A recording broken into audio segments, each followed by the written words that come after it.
성형외과 측에서도 슈퍼하이코를 받으신 분들을 수술하는 걸 약간 꺼려하시는 분들도 계세요. 그래가지고 안녕하세요. 제일 이쁜 느낌 이용석입니다. 자, 여러분들은 얼굴의 제일 중심이 어디라고 생각하시나요? 바로 코입니다. 코는 얼굴에서 가장 입체적이면서도 중앙에 위치했기 때문에 코의 모양에 따라 얼굴의 전체적인 이미지가 결정되곤 하는데요. 그렇다고 수술을 하기에는 좀 여러 방면으로 부담스럽다고 생각하시는 분들도 많으실 거라고 생각을 합니다. 그래서 오늘은 그런 고민을 다 없애드릴 슈퍼 하이코 영상을 준비해봤습니다. 자, 일반적으로 하이코 같은 경우는 필러와 리프팅실을 이용해가지고 코의 모양을 교정해주는 시술인데요. 기본적인 시술 방법으로는 마취를 한 후에 필러를 주입하고 실을 주입해가지고 라인을 잡는 방식입니다. 그럼 실을 어떻게 넣냐? 바로 코끝에 바늘로 구멍을 뚫어서 녹는 피디오실을 코 안에 쭉 주입하는 방식인데요. 이렇게 시술을 하게 되면 콧대와 코끝을 높여줄 수가 있습니다. 근데 피디오실이 대체 뭐길래 코에 넣어도 안전한 걸까요? 피디오는 우리가 장기를 봉합할 때 사용하던 특수 의료용 실로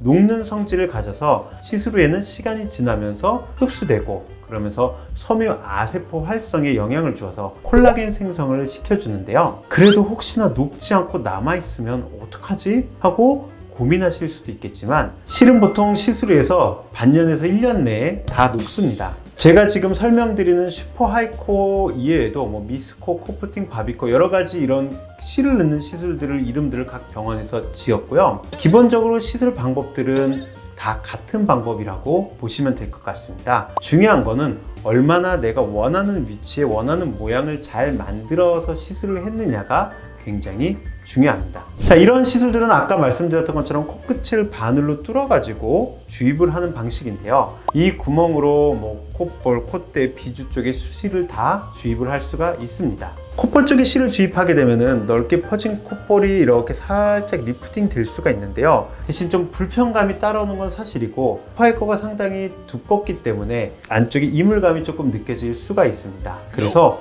콧볼이 너무 얇으신 분들은 그렇게 추천드리고 싶진 않고요. 콧볼 보톡스를 함께 받으셔가지고 강력한 근육의 힘을 줄이는 것을 추천드립니다. 자, 그리고 콧대가 너무 짧거나 코가 너무 낮으신 분들은 콧대 쪽에 실을 넣어서 눕힐 수가 있겠죠. 코끝이 내려갔다고 한다면 비주 쪽에 실을 넣어서 이렇게 또 코끝을 올릴 수가 있습니다. 이렇게 내가 필요한 위치에 리프팅 실을 통해 가지고 돌기 실을 통해서 시술을 할 수 있지만 시술 받기 전에 꼭 원장님 상담을 통해 가지고 진짜 내가 원하는 만큼의 효과가 나타날지 또는 괜히 시술을 받았고 불편감이 더 커질지에 대해서 정확히 맞춤 디자인을 한번 받으신 후에 시술을 받으시길 추천드립니다. 이렇게 하이코, 슈퍼하이코 시술이 꽤 괜찮은 시술인 것 같은데 그러면 코 수술을 하는 것보다 하이코를 하는 게 더 합리적인 선택일까요? 둘을 비교해 보자고 한다면은 하이코는 시술 직후 일상생활이 바로 가능할 정도로 붓기나 멍이 적지만 코 수술은 회복이 빨라도 한 달 정도의 시간이 필요합니다.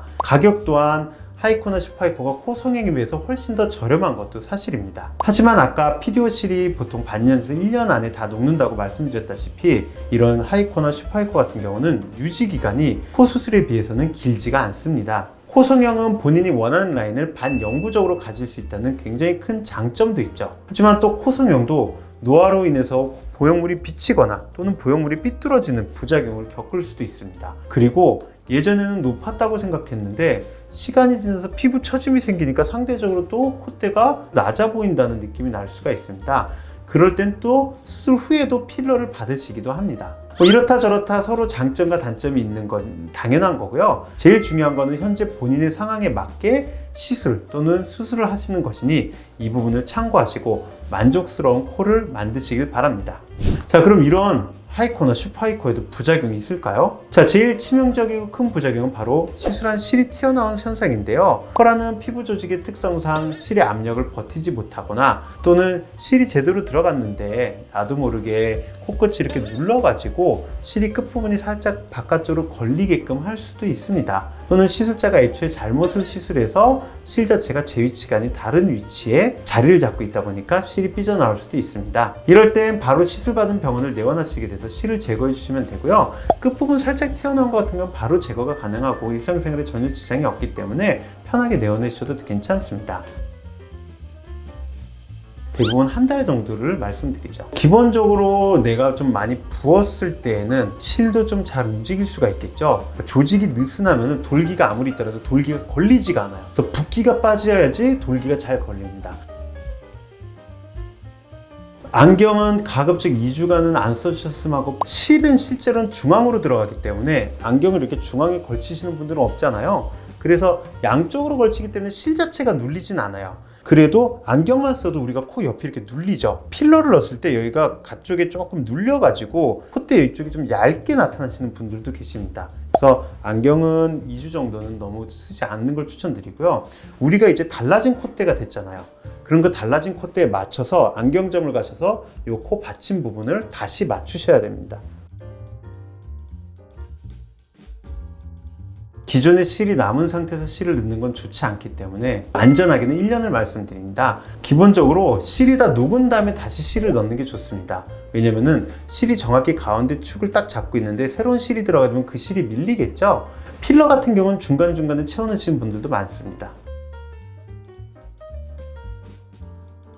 코 수술을 언제 받고 싶냐에 따라 달라져요. 나는 6개월 후에 수술이 예약돼 있어. 그런데 어떤 코를 원하는지 가서 정확히 얘기하고 싶어서 받고 싶어요 라고 한다면 저는 솔직히 추천 안 드립니다. 왜냐면은 이 실이 녹는데 아까 말씀드렸지만 보통 한 반년에서 1년 정도 바라보거든요. 그러면 수술을 할 때 실이 6개월 있다 수술하면 남아있을 수 있겠죠. 그러면 성형 수술하시는 성형외과 원장님들께서 그 실을 빼고 시술을 합니다. 그런데 아무래도 이물질을 좀 빼고 이러다 보면 코도 좀 부을 수 있고 원하는 모양에서 좀 흔들릴 수가 있기 때문에 성형외과 측에서도 슈파이코를 받으신 분들을 수술하는 것을 약간 꺼려 하시는 분들도 계세요. 그래가지고 내 수술 날짜가 언제쯤으로 예상하는지를 꼭 저는 질문을 드린 후에 그 다음에 슈파이코를 권유를 드리고요.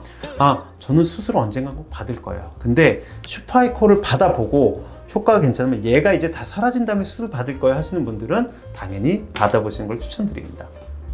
어떠셨나요? 오늘 영상 재밌게 보셨나요? 슈파이코, 하이코, 요즘에 코프팅 여러 가지가 있죠. 과연 그게 뭐가 다른 건지 또는 어떤 효과가 있는 건지 궁금하셨던 분들에게 조금이나마 도움이 되셨다고 한다면 좋겠습니다. 저는 다음번에 좀 더 유익하고 정직하고 솔직한 내용으로 다시 찾아뵙도록 하겠습니다. 감사합니다.